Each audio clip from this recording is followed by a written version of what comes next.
Guys, সবাই কেমন আছো? আশা করি ভালো। ভূত FM ফর নাইটে সবাইকে স্বাগতম। Boot কালা FM জাদু for Night. 8 নম্বর এপিসোড শুরু হচ্ছে। তো কথা না বাড়িয়ে মূল গল্পে যাওয়া যাক। যেভাবে লেখা আছে আমি সেভাবেই পড়ছি। আসসালামু আলাইকুম। আমি হুমায়রা বলছি, মিরপুর, ঢাকা থেকে। কিছুদিন আগে প্রচারিত অনুত্তকরণের ঘটনা সবাই অনেক পছন্দ করেছেন। সবাই কমেন্ট করে তাই মনে হলো আমারও ভালো লেগেছে ঘটনাটা। এই ঘটনাটা শুনে আমারও একটা ঘটনার কথা মনে পড়ে গেল, যেটা উল্টোকরণ কিনা জানি না। আমার কাছে মনে হলো কিছুটা সেরকমই। যদি ভুল হয় তবে লিসনারগণ আমাকে ক্ষমা করবেন। ঘটনাটা আমি শুনেছি বেশ কিছুদিন আগে আমার এক রিলেটিভের কাছে।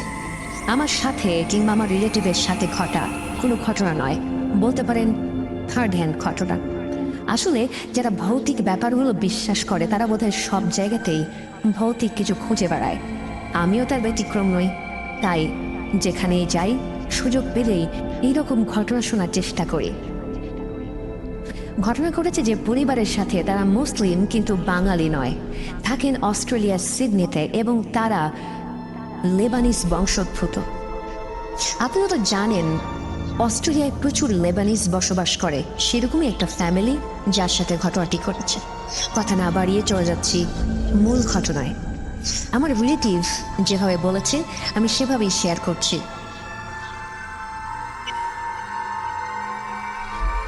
সাদি তার ওয়াইফ এবং ছেলেকে নিয়ে সিডনিতে থাকতেন অনেক বছর ধরে। যখন সাদি সিডনিতে আসেন তখন ওনার বয়স ছিল 25 বছর। উনি একটা ইউনিভার্সিটিতে পড়াতেন, আর সেখানেই পরিচয় হয় জয়তুনের সাথে। জয়তুন এবং আজিজা ছিল কাজিন, তারাও একই ইউনিভার্সিটিতে পড়তেন। সাদির সবসময়ই জয়তুনকে অনেক ভালো লাগতো, আর সেই কথা একদিন সে আজিজাকে বলে। আজিজাকে রিকোয়েস্ট করে যেন জয়তুনকে এই ভালোবাসার কথাটা সে জানিয়ে দেয়। কিছুদিন পার হয়ে গেল, কিন্তু জয়তুনের কাছ থেকে হাঁ বা না সূচক কোনো উত্তর না আসায় সাহস করে উনি নিজেই জয়তুনকে মনের কথা বলে দিলেন। জয়তুন কোনো প্রকার ভনিতা ছাড়াই হ্যাঁ সূচক জবাব দিল। এরপর কিছুদিন পার হয়ে যায়। একদিন কথা প্রসঙ্গে জয়তুনকে সাদি জিজ্ঞেস করলো, তুমি এত সহজে রাজি হয়ে যাবে আমি বুঝতে পারিনি। আজিজা কি তোমাকে আমার বিষয়ে কিছু বলেছিল? জয়তুন অবাক হয়ে বলল, তুমি কি বলছো? আজিজা আমাকে কি বলবে? কেন? আমাদের বিষয়? আমি আজিজাকে দিয়ে তোমার কাছে প্রস্তাব পাঠিয়েছিলাম, কই ও তো আমাদের কিছু বলেনি। দুজনে একটু অবাক হলো এবং সাদি বলল, ভাবতো আমরা দুজন একসাথে আছি, এটাই বড় কথা। আগে বলেছি আজিজা এবং জয়তুন সম্পর্কে বোন হওয়ায় ওরা একই বাসায় থাকতো। বছরখানেক পর সাদির পড়াশোনা কমপ্লিট হয়। এরপর তাদের রিলেশনের বিষয়টি তাদের ফ্যামিলিতে জানালো এবং বলল, আমরা বিয়ে করতে চাই। দুজনের ফ্যামিলি ওদের সম্পর্ক মেনে নিল এবং বিয়ের ব্যবস্থা করে দিল। এর বছরখানেক পার হতেই তাদের একটা ছেলে হলো। সাদি একটি প্রাইভেট প্রতিষ্ঠানে চাকরি করত এবং শুক্রবারে সিডনির একটা মসজিদে ইমামতি করত। অস্ট্রেলিয়ার সিডনিতে অনেক জায়গায় মসজিদগুলোতে লেবানিজ বা বাঙালি প্রভাব আছে। উনি যেহেতু ভালো কোরআন তেলাওয়াত করেন এবং ধর্ম সম্পর্কে ভালো ধারণা ছিল, তাই ওনাকে সবাই শুক্রবার জুম্মার নামাজ পড়ানোর অনুরোধ করেছিল এবং সেই থেকে উনি কন্টিনিউ করে আসছিলেন।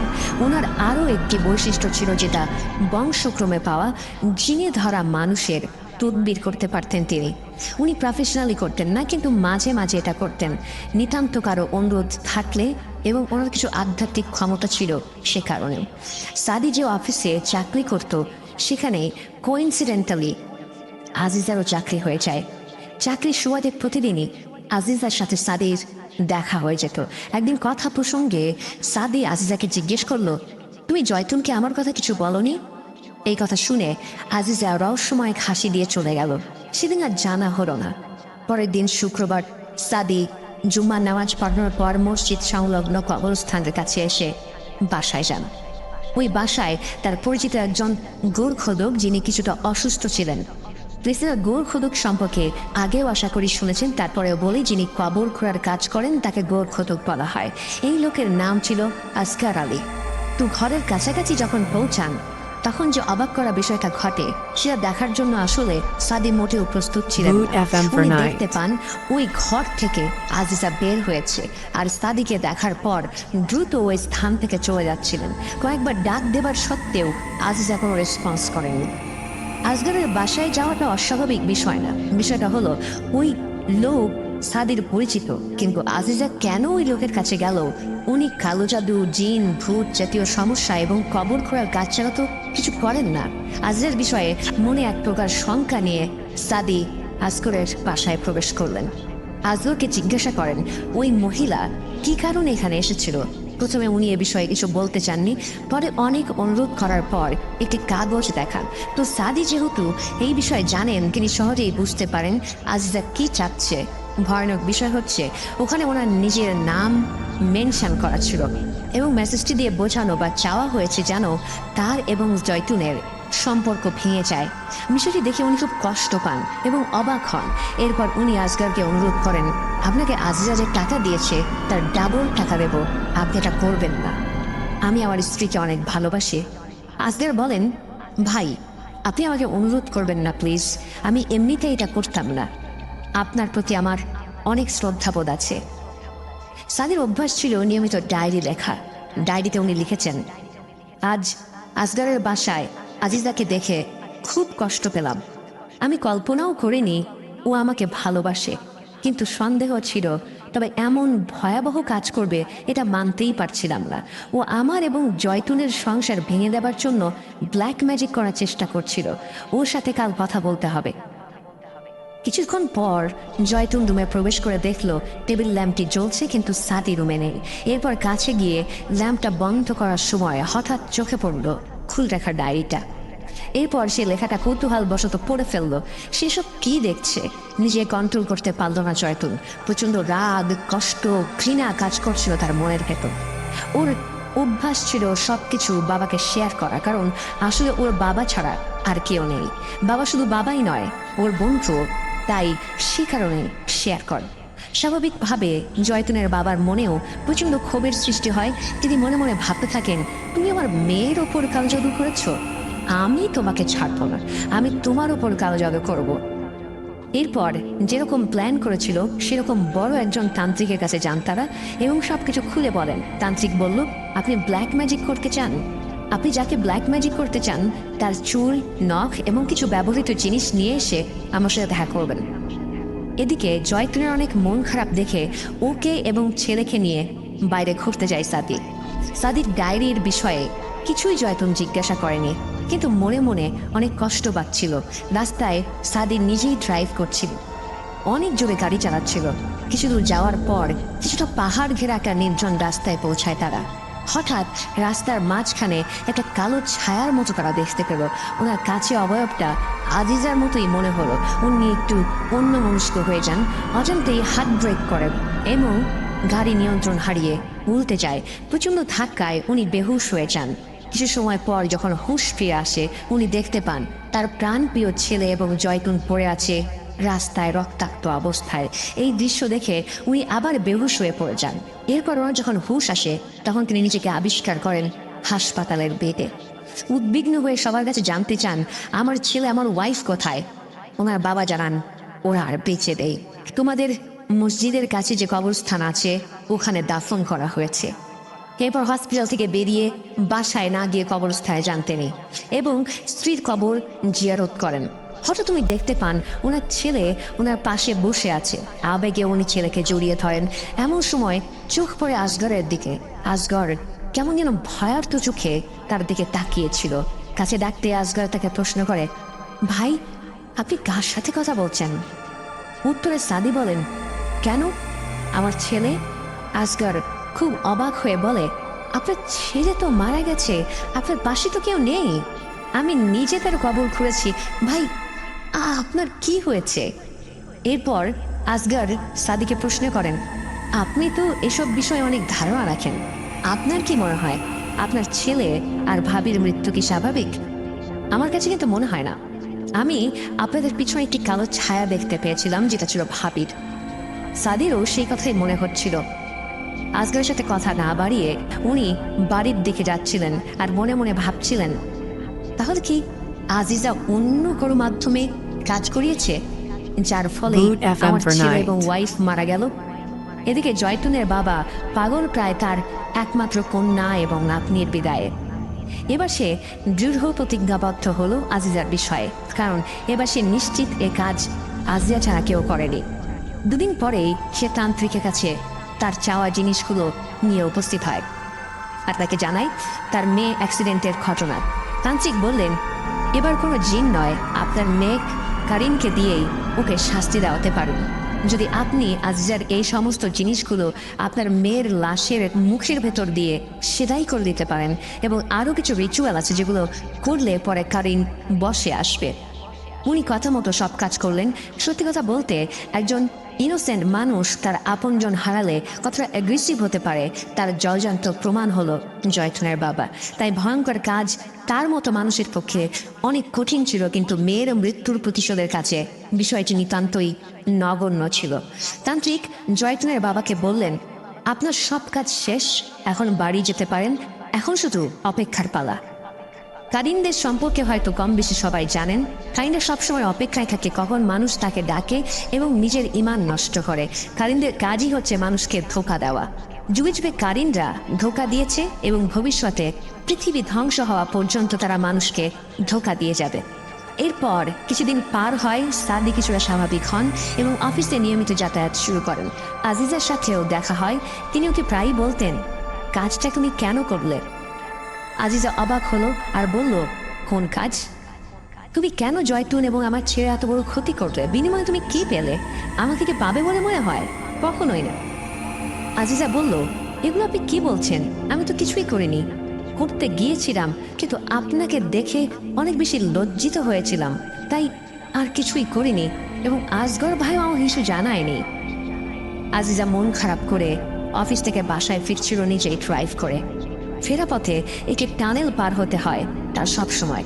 আজ টানেলের ভেতর প্রবেশ করতে হঠাৎ গাড়িটা বন্ধ হয়ে যায়। বিষয়টা খুব অবাক করা ছিল, কারণ গাড়ির সব কিছুই ঠিকঠাক ছিল এবং ট্যাঙ্ক ফুল ছিল। গাড়ি তো বন্ধ হয়ে যাওয়ার কথা না।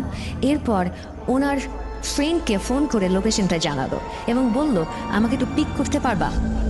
কিছু সময় পার হয়ে যায়, কিন্তু কোনো গাড়িও আশেপাশে দেখা যাচ্ছিল না যে কারো লিফট চাইবে। তবুও চেক করার জন্য যখনই ডোর খুলে বাইরে পা দিল, কেমন একটা ভারী ফিল হতে লাগলো। গা শিউরে উঠলো। ভয়ে ভয়ে গাড়ির পেছনের ব্যাগডালা খুলতে যাবে, তখনই টক টক করতে করতে একটা ছোট বল এসে তার পায়ের কাছে থামলো। উনি ভয়ে ভয়ে বলল, এনিবডি হিয়ার? কোথাও থেকে কোনো রেসপন্স আসলো না।